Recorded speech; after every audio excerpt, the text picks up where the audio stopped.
Assalamualaikum warahmatullahi wabarakatuh. Kami dari kelompok 1 kelas PTIKE Angkatan 2020 Universitas Negeri Makassar. Perkenalkan, nama saya Muhammad Rifki Rawan. Saya Nurul Hidayah Zainal. Saya Putri Ananda Faisah. Dan saya Hastika. Pada hari ini kita akan mengadakan kegiatan observasi mengenai salah satu standar pendidikan yang ada di Indonesia di SMK Telkom Makassar. Assalamualaikum warahmatullahi wabarakatuh, Pak. Sebelumnya kami ucapkan terima kasih atas kesediaan Bapak untuk kami wawancarai mengenai salah satu standar pendidikan yang ada di Indonesia, yaitu standar ISI. Perkenalkan, kami dari kelompok 1, Pak, ingin mewawancari Bapak. Mungkin bisa kita mulai proses wawancaranya. Ya, Pak. Baik, Pak, untuk pertanyaan pertama, bagaimana perumusan kompetensi inti untuk jenjang SMK bagi kelas 10 sampai kelas 12? Nah, perumusan kompetensi inti Ya, Pak. Jadi kompetensi inti dan kompetensi dasar itu sudah dirumuskan langsung oleh pemerintah. Tinggal kami mengembangkan KI, KD-nya istilahnya. KI itu adalah kompetensi inti dan KD itu adalah kompetensi dasar. Terkait pengembangan kurikulum, KD ini yang kita kembangkan, bukan kurikulum yang kita kembangkan deh. Jadi kalau dibilang bagaimana pengembangan kurikulum, yang kita kembangkan itu adalah KI, KD-nya. Jadi turunannya itu kan, pertama pasti ada spektrum. Dari spektrum turun menjadi KI, KD. Dari KI, KD kita kembangkan menjadi yang disebut namanya silabus. Nah, silabus itu ada formatnya. Dan tidak bisa kita membuat silabus sekehendak kita. Nah, salah satu formatnya itu ada identitas sekolah, ada KIKD, ada tujuan pembelajaran, ada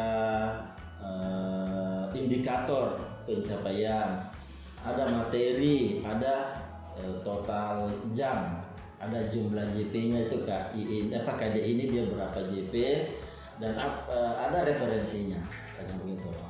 Nah, itu yang kita kembangkan. Nah, dari silabus ini di breakdown atau turun menjadi yang disebut namanya RPP, rencana program pembelajaran. Nah, seperti itu. Baik, Pak, untuk pertanyaan kedua, apakah SMK Telkom melakukan pengembangan kurikulum sesuai ketentuan SNP atau Standar Nasional Pendidikan? Ya, jadi kurikulum kalau yang sekarang itu kurikulum itu ada 3 nih sekarang. Ada namanya kurikulum K13 full, K13 full. Ada namanya K13 penyederhanaan.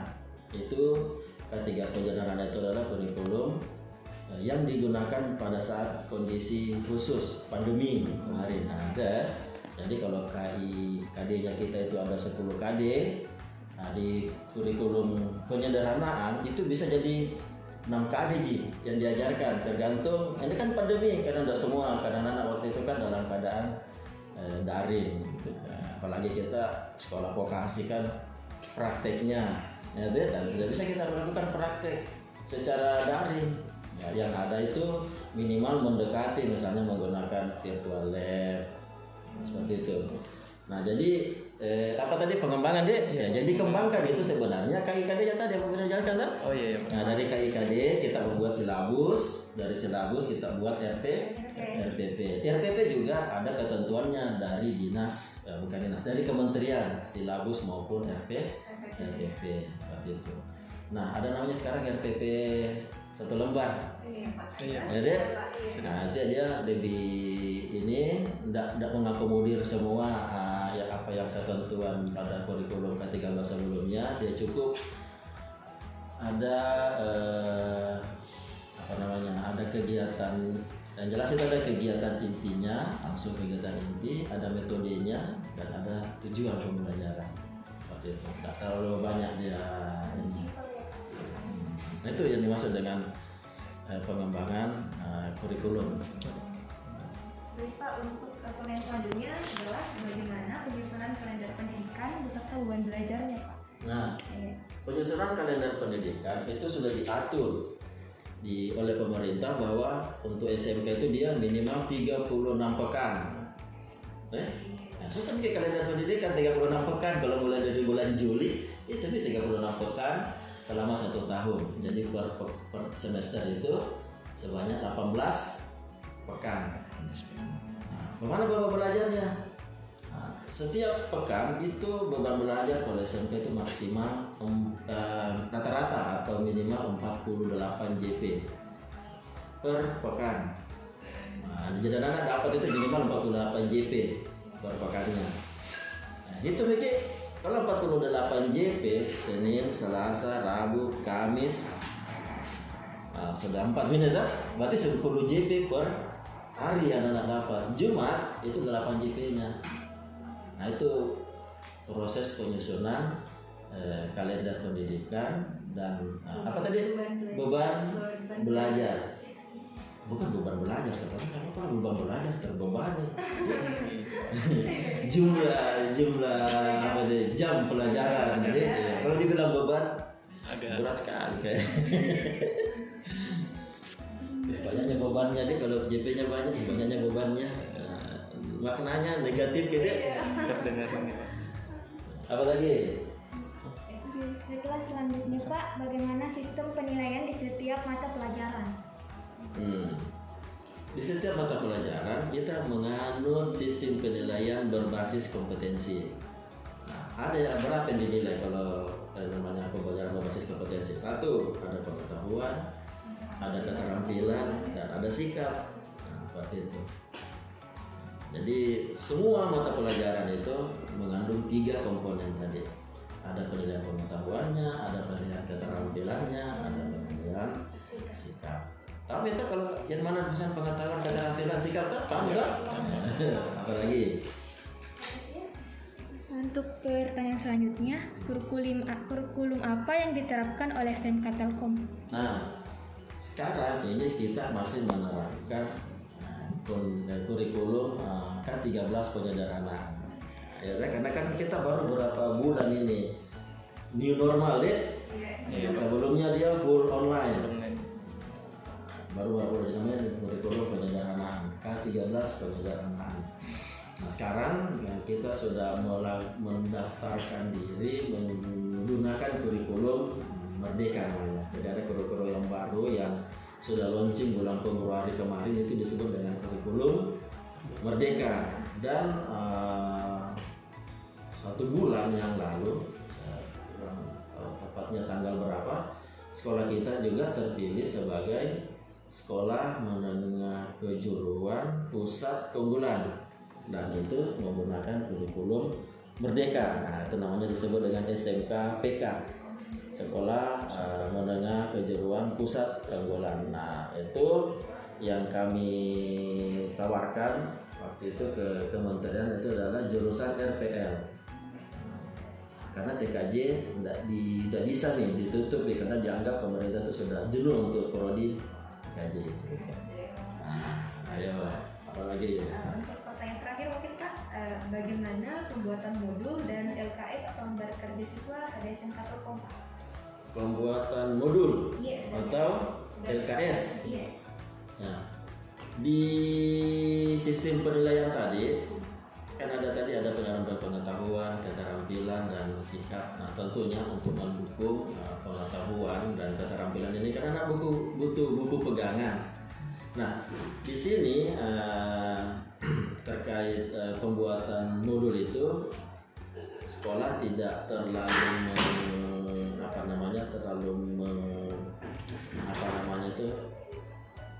istilahnya tidak terlalu harus seperti ini seperti itu. Iya, jadi ya yang jelas kalau namanya ada praktek pasti ada job sheet, ya kan? Karena untuk mata pelajaran, kalau kita muatan pelajaran itu di SMP itu kan ada mata pelajaran pengetahuan umum, ada kewilayahan, ada produktif.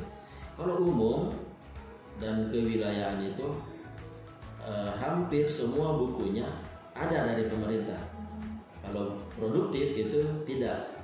Nah, jadi terkait buku sekarang itu sudah ada modulnya, sudah ada LKS-nya di dalam.